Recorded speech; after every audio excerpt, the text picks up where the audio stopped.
Social media is supposed to be this egalitarian space where everyone can participate and have their voice heard. Instead, what we have is an online space where people with more power tend to dominate.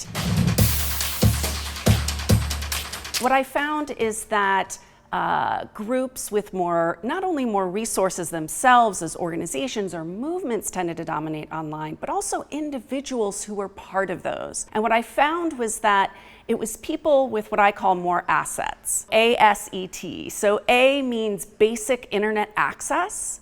And even in a country like France or the US, only 90% of the population has consistent access. So the second part of assets is S, or skills.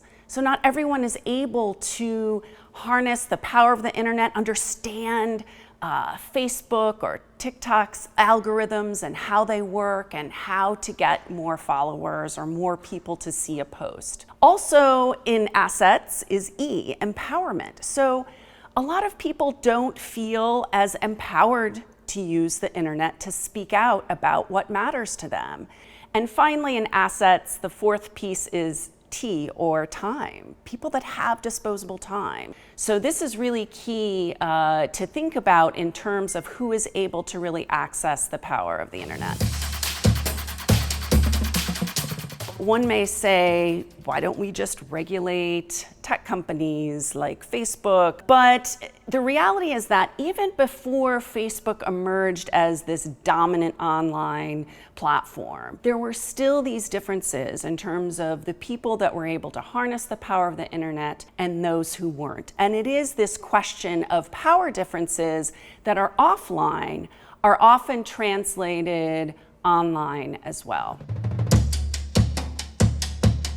So in order to create more online democracy, it's important to really think about all the ways and mechanisms that create inequalities online. Given the social class differences, certainly not only basic access to tools, but also training as well. As well, it's important to recognize that the internet is not necessarily the tool to create more democratic spaces. We've always used tools for social movements, for example, or revolution. But it's important to recognize the limitations of digital technology and not necessarily give it these superpowers that it doesn't actually have on its own.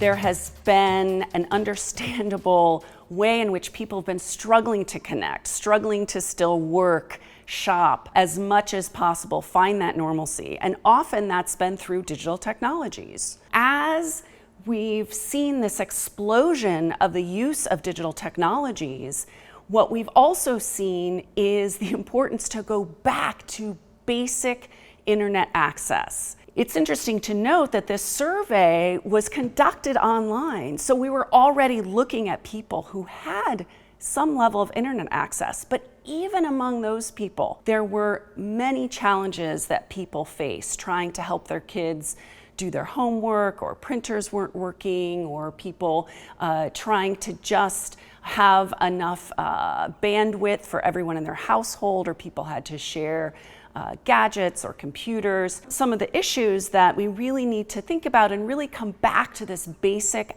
internet access question that continues to be a problem, especially in the wake of this worldwide pandemic.